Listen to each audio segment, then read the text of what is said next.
नमस्कार दोस्तों, आप देख रहे हैं सरकारी जॉब भर्ती और मैं हूं हेमेंद्र साहू। आज के जो टॉपिक में देखेंगे आपके प्रयोगशाला परिचारक के अंतर्गत जो पोस्ट खुला हुआ है उसके जो सिलेबस है, तो सिलेबस के अकॉर्डिंग है मैं आपको बता रहा हूं। जो कि आज का टॉपिक क्या है, राजनीतिक विज्ञान है, जिसमें हम टॉप के 40 क्वेश्चन को देखेंगे। और एक चीज़ कहना चाहता हूँ कि यह जो है वीडियो कंटिन्यू सीरीज में चल रहा है, इसलिए आप लोगों से निवेदन है कि जो लोग फॉर्म डाले हैं वो लोग शुरू से अंतिम तक जितने भी मैं टॉपिक डाल रहा हूँ ना, आप उसे पढ़ना, क्योंकि सिलेबस के अकॉर्डिंग ही बढ़ रहे हैं। इसका मतलब है कि अगर आप कभी भी एग्ज़ाम दिलाओगे, चाहे वहाँ परिचारक का हो, चाहे भृत्य का हो, या पीएससी का है, या हॉस्टल वार्डन का है, या पुलिस कांस्टेबल का, तो उसमें आपको क्वेश्चन यहाँ पर देखने को जरूर मिलेगा। तो चलते हैं यहाँ पर वीडियो की तरफ। आप लोगों की जो होमवर्क दिया था उस चीज़ को देखते हैं कि छत्तीसगढ़ में सबसे अधिक क्षेत्रों का विस्तार है, तो किसका विस्तार है? आंसर आ जाएगा कडप्पा ट्रेप का विस्तार है। आज का पहला प्रश्न देखते हैं।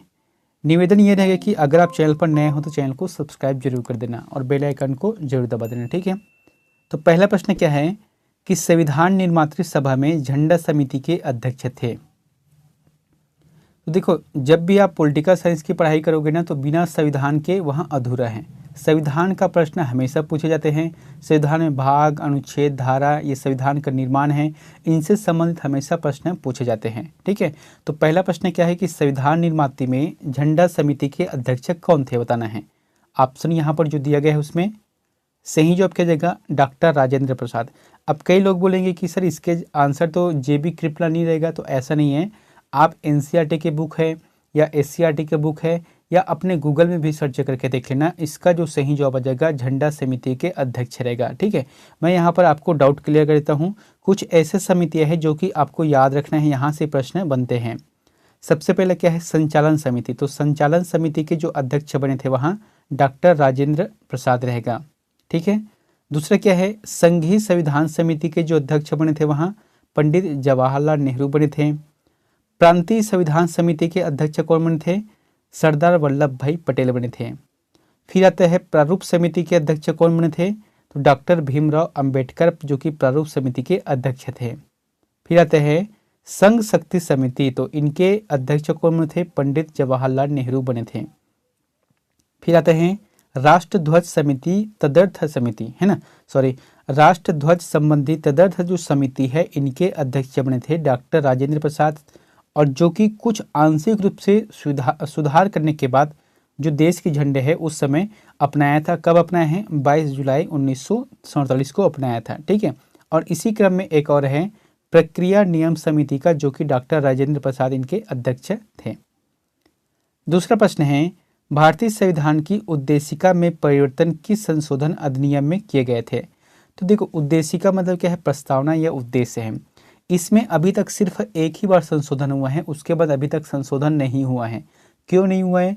क्योंकि इस जो बात है इसमें संपूर्ण साल लिखा हुआ है, यानी कि कोई भी ऐसा पॉइंट नहीं है जो कि अधूरा हो या कुछ अतिरिक्त हो, इसलिए एक ही बार हुआ है। और ये कब हुआ है? 42वां संविधान संशोधन अधिनियम के तहत 1976 में किया गया है। और इस समय जब संशोधन किया गया तो 3 ऐसे शब्द है जो कि संविधान में जोड़ा गया है, जो कि प्रस्तावना में जोड़ा गया है। कौन कौन से हैं? एक तो है समाजवादी, दूसरा है धर्मनिरपेक्ष है, और तीसरा है अखंडता है। तीसरा प्रश्न है, भारतीयों को 1947 में सार्वभौम सत्ता सौंपने की योजना निम्न में से किस नाम से जानी गई? तो 1947 में जो सार्वभौम सत्ता सौंपने की जो सत्ता है उसे भारतीयों को सौंपने के लिए योजना बनाया गया था, उसे किस नाम से जाना गया है? बताना है। इसको कहा जाता है माउंटबेटन योजना। क्या बोलते हैं? माउंटबेटन योजना कहते हैं। देखे थे इसके बारे में। इनका उद्देश्य क्या था कि इसमें विभाजन स्वायत्त था, यानी कि 2 राष्ट्र, एक तो है पाकिस्तान का है और एक क्या है? भारत का है। 2 नए राष्ट्रों की संप्रभुता एवं अपना संविधान बनाने के लिए इनके अधिकार के सिद्धांत शामिल थे। अगला है, किस अधिनियम की प्रमुख विशेषता प्रांतीय स्वायत्त थी? तो कौन से ऐसे अधिनियम हैं जिनकी विशेषता प्रांतीय स्वायत्त थी? यहाँ पर जो ऑप्शन दिया गया है उसके आधार पर सही जवाब आ जाएगा 1935 का। 1935 का जो अधिनियम है भारत शासन अधिनियम है। अगर हम इसके बारे में कुछ अतिरिक्त देखें तो फिर क्या होता है, जैसे अभी क्या है वर्तमान में 395 अनुच्छेद है अपना संविधान के अंतर्गत, ठीक है। अपना संविधान में कितना है, 395 अनुच्छेद हैं। तो इसमें से 250 अनुच्छेद ऐसे हैं जो कि 1935 के भारत शासन अधिनियम से लिया गया है। अगला है, भारत की संप्रभुता किसमें निहित है। तो आपको बताना है कि भारत की जो संप्रभुसत्ता है वहाँ किसमें निहित है।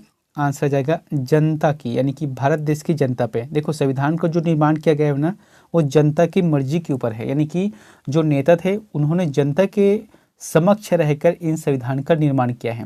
इसलिए हम कह सकते हैं कि जो संविधान है या प्रभुसत्ता है देश की, वहाँ जनता ही मेन है, जनता ही इनका केंद्र बिंदु है। छठा प्रश्न है, भारतीय राज्यों में राज्यपाल की नियुक्ति कौन करता है। काफी इंपॉर्टेंट प्रश्न है। जैसे कि भारतीय राज्य है, अब इस राज्य में राज्यपाल की नियुक्ति कौन करता है, तो आंसर आ जाएगा राष्ट्रपति करता है। प्रश्न को समझना, नियुक्ति की जो बात आता है वहाँ राष्ट्रपति रहेगा, लेकिन राष्ट्रपति के समक्ष वहाँ शपथ नहीं लेते हैं, तो उस राज्य के जो मुख्य न्यायाधीश रहते हैं उनके समक्ष ही यहाँ राज्यपाल शपथ लेता है। अगला है, पंचायती राज विषय है। तो पंचायती राज विषय क्या है। देखो विषय जो 3 प्रकार के बांटे गए हैं, एक तो है केंद्र सूची है, एक है राज्य सूची है, एक है समवर्ती सूची। केंद्र में केंद्र नियम बनाते हैं, राज्य सूची में राज्य नियम बनाते हैं, और समवर्ती में दोनों मिलकर नियम बनाते हैं। तो जो पंचायती राज का जो विषय है वहाँ राज्य सूची है, यानी कि इसे राज्य बना सकते हैं। पंचायती राज में जो ग्रामों का गठन है ना, आर्टिकल 40 में इस बात का उल्लेख किया है।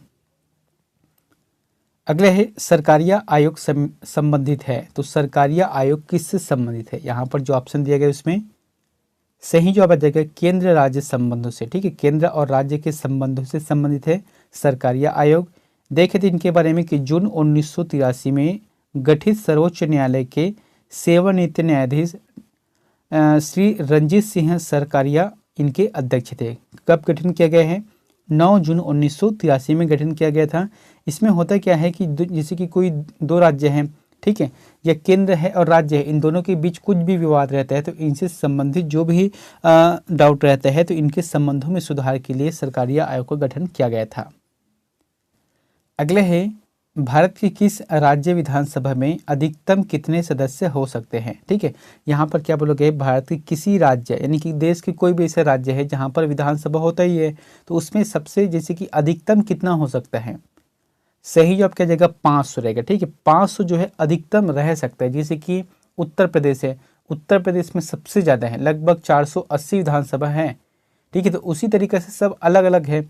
तो अभी जैसे कि हाल ही में चुनाव हुआ है विधानसभा का, छत्तीसगढ़ में कितना है, 90 है, और राजस्थान में कितना है, मध्य प्रदेश में 230 है, और राजस्थान में भी इसी प्रकार से। तो ये कहीं जनसंख्या के ऊपर डिसाइड करते हैं, तो लगभग जो है 500 तक होना चाहिए, 500 से ज़्यादा नहीं हो सकता है जनसंख्या के आधार पर। और ये जो नियम है लागू 2026 तक के लिए, क्योंकि 2026 में पुनः परिसीमन होगा जिसके माध्यम से इनकी संख्या बढ़ने वाला है।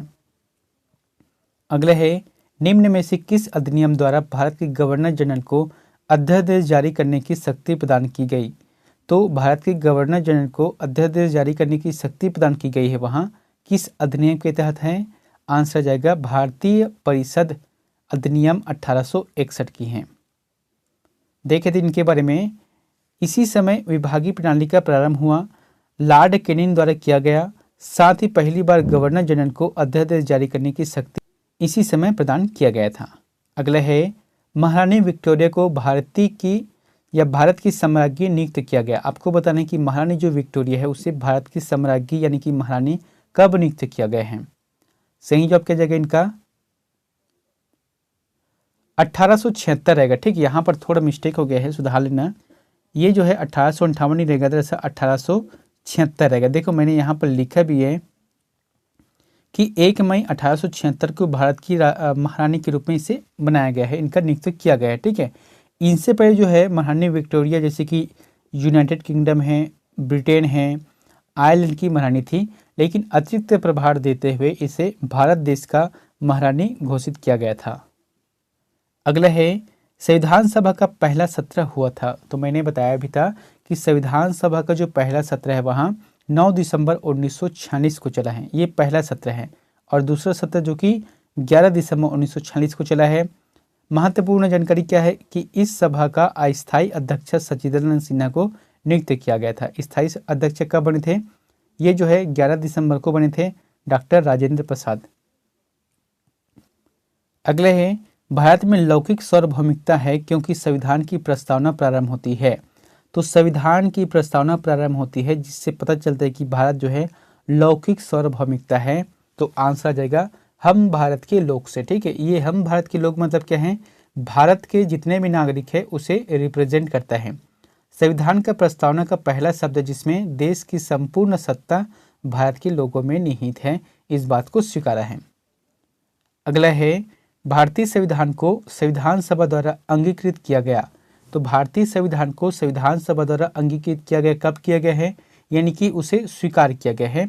आंसर आ जाएगा 26 नवंबर 1949 को। ठीक है, एक होता है 26 जनवरी 1950 को, तो वो कब किया था? वो लागू किया गया था। लेकिन स्वीकार कब किया गया है? 26 जनवरी 1949 को, यानी कि इस दिन बनकर तैयार हो गया था। जब बनकर तैयार हुआ उसमें 395 अनुच्छेद में से सिर्फ 15 अनुच्छेद ऐसे थे जैसे कि 5, 6, 7, 8, 9, 60, 324 है, 366 है, 367 है, 372 है, 380, 388, 391, 392 और 393 को 26 नवंबर 1949 को ही प्रारंभ कर दिया था, यानी कि 15 अनुच्छेद को, और जो बचा है उसे 26 जनवरी 1950 को लागू किया गया। अगला है, किस वर्ष भारत एक प्रभुत्व संपन्न प्रजातांत्रिक गणराज्य बना? तो कौन से वर्ष जो है भारत प्रभुत्व संपन्न प्रजातांत्रिक गणराज्य बना है? 1950, क्योंकि इसी समय जो है 26 जनवरी 1950 को लागू किया गया है संविधान को। अगला है, भारतीय संविधान के वृहद होने का कारण है। तो भारतीय संविधान क्या है? वृहद है और भी लिखित रूप से है। तो इनका वजह क्या है? इनका एक ही वजह है, इसमें संघ तथा राज्य दोनों सरकारों का संविधान है, यानी कि राज्य है और केंद्र दोनों के लिए एक ही संविधान के अंतर्गत इसमें दो अलग अलग बातें कही गई है, यानी कि दोनों को नियुक्ति किस प्रकार से होना है, किस तरीका से कार्य करना है, वो सभी है। यहाँ पर कुछ एक्स्ट्रा फैक्ट है, आप इसे देख लो कि भारत राज्यों का संघ है, इसमें 28 राज्य और 8 केंद्र शासित प्रदेश हैं। ये पुनः जिलों एवं अन्य क्षेत्रों में बटा हुआ है। अगले है, अध्यक्षात्मक शासन का उदय सर्वप्रथम किस देश में हुआ? तो अध्यक्षात्मक शासन जो है कौन से देश में सर्वप्रथम उदय हुआ है? आंसर क्या जाएगा इसका? संयुक्त राज्य अमेरिका में हुआ है। देख लेते हैं इनके बारे में। शासन व्यवस्था में कार्यपालिका प्रधान व्यवस्थापिका से बिल्कुल अलग होता है और शासन विभाग का प्रधान एक ऐसा व्यक्ति होता है जो व्यवस्थापिका के प्रति उत्तरदायी नहीं होता, उसे अध्यक्षात्मक शासन प्रणाली कहते हैं। अगला है, सुमेलित कीजिए। दोस्तों यहाँ पर सुमेलित करना है, जैसे कि एक तरफ है संवैधानिक प्रावधान है और एक तरफ है उनकी स्रोत है। जैसे कि हम देखें मौलिक अधिकार, तो मौलिक अधिकार कौन से देश से लिया गया है बताना है। आंसर क्या जाएगा? अमेरिका के जो अधिकार पत्र है वहाँ से लिया गया है मौलिक अधिकार। ठीक है। दूसरा है कि राज्य की नीति निर्देशक तत्व है, तो ये कहाँ से लिया है? आयरलैंड से लिया हुआ है। ठीक है। उसके बाद है मंत्रिमंडल का जो सरकार है वहाँ ब्रिटेन से लिया है, ये ब्रिटेन से लिया गया है। उसके बाद है केंद्र राज्य संबंध है, वहाँ कनाडा का संविधान है, इससे लिया गया है। इसका जो आंसर क्या जाएगा वहाँ दूसरा रहेगा 4, 3, 1, 2। अगला है, संविधान के किस भाग में पंचायती राज व्यवस्था से संबंधित प्रावधान किए गए हैं? काफ़ी इंपॉर्टेंट प्रश्न है, आप इसे स्टार मार्क का जरूर लगा लेना कि पंचायती राज व्यवस्था जो है संबंधित जो जानकारी वहाँ भाग नंबर 9 के तहत है और इसी में आता है नगरीय निकाय, तो नगरीय निकाय है 9 के ए में कहा गया है। अगला है, संविधान की 6ठी अनुसूची में इनमें से किस राज्य में लागू नहीं होती? तो देखो एक तो होते हैं 5वीं अनुसूची, 5वीं अनुसूची में क्या है? SC ST के लिए दिया गया है और 6ठी अनुसूची में कुछ राज्यों के बारे में दिया गया है, जिसमें से एक नहीं है, कौन सा रहेगा? मणिपुर नहीं है। ठीक है, मणिपुर नहीं है, बाकी असम, मेघालय, त्रिपुरा और एक और है, जैसे कि यहाँ पर देखना कि इसके माध्यम से 10 स्वायत्त क्षेत्रीय परिषद और स्वायत्त जिला परिषदों के माध्यम से आदिवासियों के अधिकार और अधिकारों की रक्षा और प्रदान करती है। तो पूर्वोत्तर के 4 राज्य कौन कौन से हैं? असम, मेघालय, मिजोरम और त्रिपुरा हैं, लेकिन यहाँ पर मणिपुर आंसर सही नहीं रहेगा। अगला है, राष्ट्रपति पर महाभियोग किस अनुच्छेद के तहत चलाया जाता है? तो इसका आंसर क्या जाएगा? डी नंबर रहेगा। ठीक है, अनुच्छेद 61 के तहत राष्ट्रपति पर महाभियोग की बारे में कहा गया है अनुच्छेद 61 में। ठीक है, लेकिन एक चीज़ और देखना कि अनुच्छेद 61 के ए के तहत संविधान का अतिक्रमण दिया गया है। जैसे कि महाभियोग तो चला सकते हैं, लेकिन क्यों चला सकते हैं? राष्ट्रपति जो है अपने अधिकारों का हनन करते हैं, यानी कि वहाँ संविधान के जो बात लिखा गया है या संविधान पर वहाँ अतिक्रमण करने का कार्य करते हैं, तब जो है उन पर महाभियोग चलाया जा सकता है। 22वां प्रश्न है, किस देश में दोहरी नागरिकता का सिद्धांत स्वीकार किया गया है? अमेरिका है, भारत है, कनाडा है, ऑस्ट्रेलिया। तो अमेरिका। ऐसे व्यक्ति जो कि कनाडा है, अमेरिका है, यानी कि एक व्यक्ति दो देशों का राष्ट्रीयता ग्रहण कर सकता है, इसे कहते हैं दोहरी नागरिकता। और ये जो है अमेरिका, संयुक्त राज्य अमेरिका में ये चीज लागू है। अगला है, भारतीय नागरिकों के मौलिक अधिकारों का वर्णन है। तो भारतीय नागरिकों के जो मौलिक अधिकार है इनका वर्णन है, तो किस में वर्णन है? संविधान के अनुच्छेद 12 से लेकर 35 तक है। देखे थे इनके बारे में। संविधान के भाग नंबर 3 को भारत का अधिकार पत्र कहा जाता है। इसे अधिकारों का जन्मदाता भी कहा जाता है, जिसमें 12 से 35 अनुच्छेद दिया गया है। किस बात पर? मौलिक अधिकारों के बारे में। अगला है, मौलिक अधिकारों के बारे में सुनवाई करने का अधिकार निम्न को प्रदान किया जाता है। तो मौलिक अधिकार के बारे में जो सुनवाई करता है उसे किसे प्रदान करता है? जैसे कि सर्वोच्च न्यायालय है कि उच्च न्यायालय है कि प्रधानमंत्री है या कोई नहीं? आंसर जाएगा सर्वोच्च न्यायालय रहेगा। अगला है, निम्न मौलिक अधिकारों में से किसे BR अम्बेडकर ने संविधान का हृदय एवं आत्मा की संज्ञा दी है? कि ये प्रश्न काफ़ी इंपॉर्टेंट है, कई बड़े प्रश्न पूछे गए हैं। इसका जो आंसर किया जाएगा संवैधानिक उपचारों का अधिकार है। ठीक है, संवैधानिक उपचारों का अधिकार जो कि आर्टिकल नंबर 32 में दिया गया है। इसमें 5 पॉइंट में दिया गया है, जैसे कि बंदी प्रत्यक्षीकरण है। मतलब इसका मतलब कहने का मतलब ये है कि कोई भी व्यक्ति को अगर पुलिस उठा कर ले जाता है तो उसे स्वयं से वकील रखने का प्रावधान है, क्यों ले जा रहे हैं, ये सब चीज़ है। तो बहुत सारे ऐसे पॉइंट है जो कि लगता है कि अनुच्छेद 32 संविधान के हृदय एवं आत्मा है, और इस बात को जो है डॉक्टर भीमराव अम्बेडकर ने स्वीकार किया है। अगला है, संपत्ति के मौलिक अधिकार को कब समाप्त किया गया? तो संपत्ति की जो मौलिक अधिकार है उसे कब समाप्त किया गया है? 1978 में संविधान के 44वें संशोधन द्वारा किया गया। कब? 1978 में जो संविधान संशोधन हुआ था 44वें क्रम का, उसमें किया गया था। संपत्ति के अधिकार को हटा दिया गया था मौलिक अधिकार से। अब जो है इसे कानूनी अधिकार के तौर पर रखा गया है, जो कि अनुच्छेद 300A में रखा गया है। अगला है, मत देने का अधिकार होता है। जैसे कि अभी हाल ही में चुनाव हुआ है, तो हाल ही में जो चुनाव हुआ है तो वो कौन सा अधिकार है? आपके मत देने का अधिकार है। ये रहेगा एक नागरिक अधिकार है। इसलिए आप देखना, कोई भी राज्य में जैसे चुनाव होता है तो फिर 75% वोटिंग गया या 60% वोटिंग गया। क्यों होता है भाई? जैसे कि 100 में से 60 लोग वोटिंग कर रहे हैं तो 40 लोग क्यों नहीं कर रहे? तो ये हो गया नागरिक अधिकार है। इसलिए अगर ये कानूनी अधिकार होता तो ज़बरदस्ती इसको 100 में 100 करना रहता है। अगला है, भारत की संचित निधि से धन निर्गमन पर किसका नियंत्रण है? तो भारत की जो संचित निधि है यहाँ से धन का निर्गमन किसका नियंत्रण है बताना है। आंसर जाएगा यहाँ संसद करेगा। ठीक है, संसद से ही संचित निधि को पास किया जा सकता है। देखे थे इनके बारे में कि संविधान के अनुच्छेद 266(1) के तहत इनका वर्णन मिलता है, इनका वर्णन किया गया है। अगला है, संसद के दोनों सदनों का संयुक्त अधिवेशन आयोजित होता है।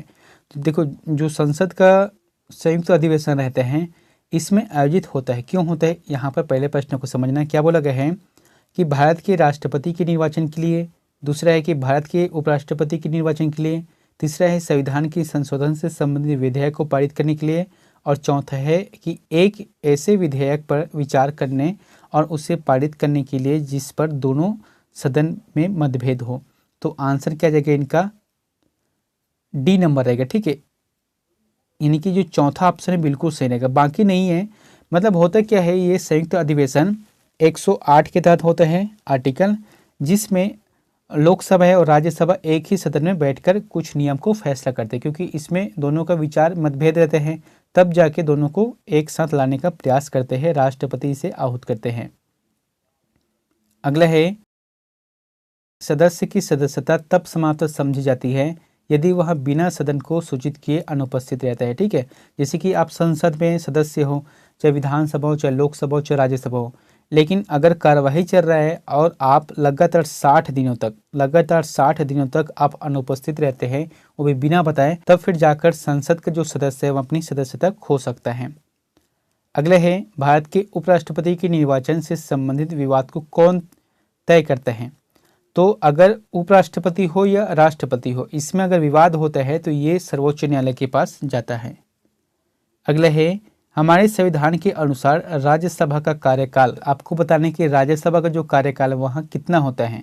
आंसर जाएगा समाप्त होने का विषय नहीं है। ठीक है, राज्यसभा का जो सदस्य थे वहाँ कभी भी समाप्त इनका नहीं होता कार्यकाल। ये जो है दरअसल 2/3 के हिसाब से हर साल परिवर्तन होते रहते हैं। राज्यसभा कभी भी भंग नहीं होता, लोकसभा भंग हो सकता है।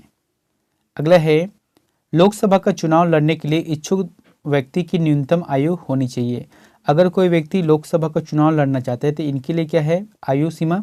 आंसर जाएगा 25 वर्ष। मैंने कुछ यहाँ पर लिखा भी है कि अगर लोकसभा का चुनाव लड़ना है तो 25 वर्ष है, राज्यसभा का चुनाव लड़ना है तो 30 वर्ष है, राष्ट्रपति अगर बनना है तो उसके लिए 35 वर्ष है, और उपराष्ट्रपति बनना है तो उनके लिए 35 वर्ष तक से निर्धारित किया गया है। अगले है, लोकसभा को उसके कार्यकाल की समाप्ति के पूर्व भी भंग किया जा सकता है। तो कैसे भंग किया जा सकते हैं? राष्ट्रपति द्वारा मंत्रिपरिषद की सलाह पर। ठीक है, मंत्रिपरिषद जो सलाह देते हैं राष्ट्रपति को, तभी जाके समय से पूर्व उसे भंग किया जा सकता है, लेकिन राज्यसभा को कभी भी भंग नहीं किया जाता। यहाँ पर क्या है? लोकसभा है।